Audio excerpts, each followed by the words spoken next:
you very much. Love you too, Dave.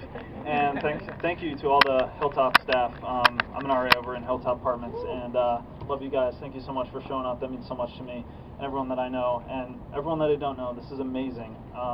We didn't know how many people we were going to get when this started back in May, and to see everyone here now is just absolutely amazing. The energy is wonderful. This is a really powerful event. So when I thought about what I was going to say today, you know, I wanted to say something really out there and philosophical and academic because I'm a huge nerd. But I remembered that it's better to speak from the heart and from experience. So now that I've spent going on my 5th year in college, what wisdom about ending victim blaming would I share with a crowd of people? So I decided to talk about one of my frustrations, and you might find this humorous. This frustration is not having a superpower. And so I entitled this Student Heroes. And it's based on the observation that pretty much everyone wishes they were a superhero. Everyone wishes they had a power. Everyone wishes they could save the world. Or at least anyone here would love to get a superpower, go beat up the bad guys, and end rape forever. Right? Ooh, alright. So, but, you know, we don't have superpowers. And that sucks. That's kind of like disheartening, right? So we don't have these superpowers. Bummer. But what I've learned in my 5 years here, well, going on 5, is that you don't need superpowers to change the world. Being a hero at a university is about seizing the moment.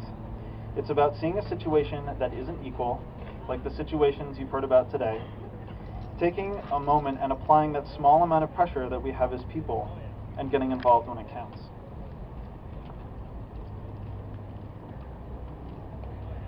So how can we be student heroes? It starts with learning and self-education. A superhero is born with a gift.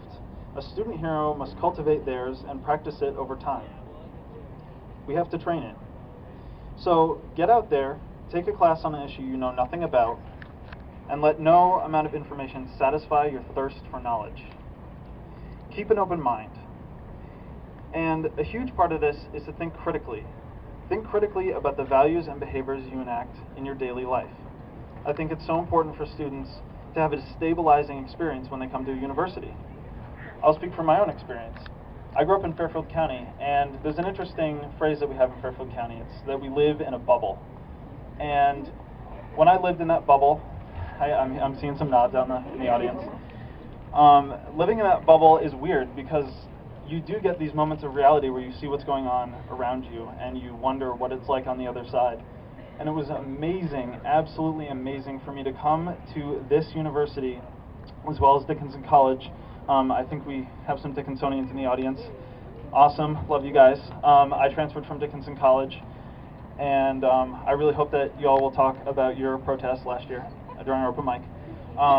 Anyway, so I grew up in this bubble, and it was amazing to come to UConn and have that bubble popped, and to see these issues and to get involved. That was an amazing experience for me. So once you've cultivated your power, you need to be aware of your surroundings, because you can have all the power in the world, but if you don't see what's going on around you, if you don't open your eyes, if you're not willing to take a critical stand on the beliefs that surround you, then you will never be able to make a difference. So I always ask, is there anything about this situation that I'm in that isn't equal? And we've all seen the inequalities today. We've heard the survivors speak. And oftentimes it's so easy to see it when it's us in the unequal situation, but it's so much harder when it's someone else. It's so easy when you're that person, but it's so hard when it's someone else, because you're not committed to a situation if it's not you. And I think one of the most important things I've learned at UConn in my experiences is that it is your issue as well. And that's what I learned about sexual violence, and that I heard an amazing quote once by a man called Tony Porter, who is my feminist hero, and he said, "My liberation as a man is tied to your liberation as men and women. And I think that speaks for itself. So then, once you are more aware, you have to make the transition from bystander to ally.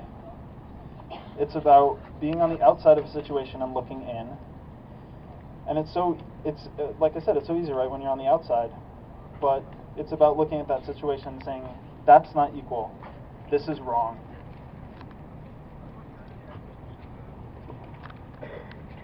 So just a couple examples of that.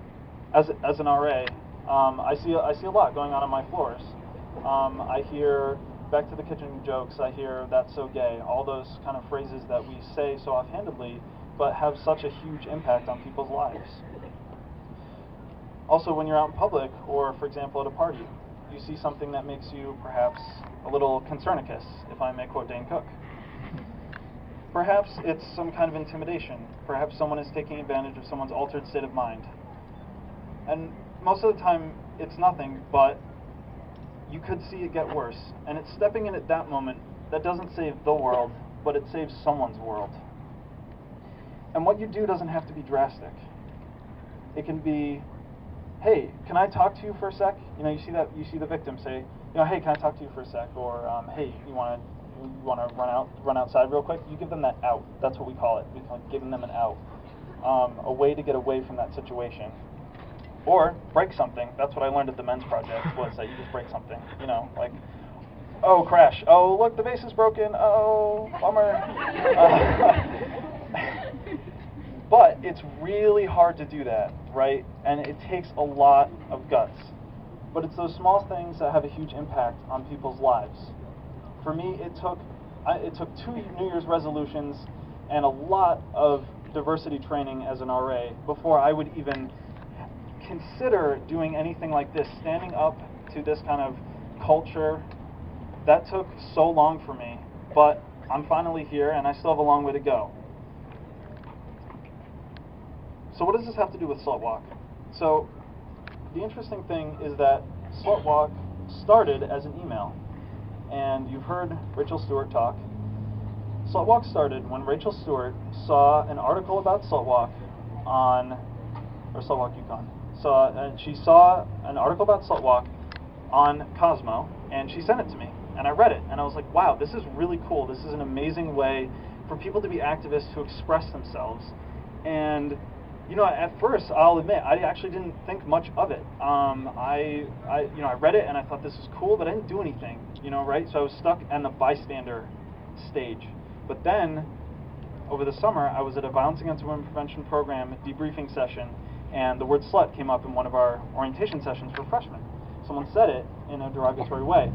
And so I said to Rachel in our debriefing session, I said, hey, you should talk about that article. Tell us about SlutWalk. What is that? And we knew nothing about it, but Rachel talked about it, and she inspired us. And it got us talking about it, and it got us here today. So instead of being something that sort of fizzled out, we said, oh, this would be really fun, this would be really cool, this would be really powerful, this would be really moving. Instead of just saying that and doing nothing, we actually scheduled a meeting for the following week. And that is how SlutWalk UConn and March 10 victim blaming began. So at that moment, in that time where it could have fizzled out, we were bystanders, but we made that decision, that very small decision, to have one meeting that turned us into allies.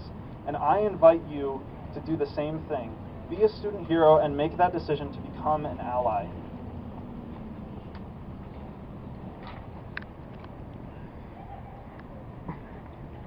So we're here today because there's an unequal situation on our campus. The power dynamic of using the word slut to silence survivors and victims and people in need of help. That is unequal, and that is something we will never stand for. Personally, being called a slut is not something that is directly part of my life, but I decided to make the transition from bystander to ally to make a difference in the lives of the people it does make a difference to. So to sum up, being a student hero is about taking all of that knowledge, all of that growth, all of the values that you stood up and challenged over your time as a human being on this earth, and bringing it to other people. And that's tricky, it really is. Because you can't just get up in people's faces and tell them that they need to change, because they won't change that way. So in many ways, it's a heroic act in terms of what you face. in that adversity. But the difference you make is huge. The true heroics happen one person at a time.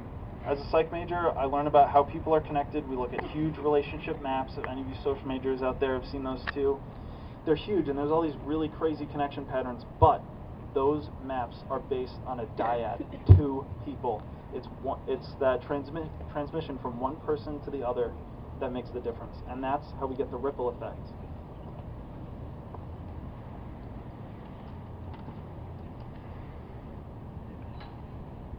And to conclude, I would say that SlutWalk doesn't end at 6 o'clock, like we're supposed to leave at that point.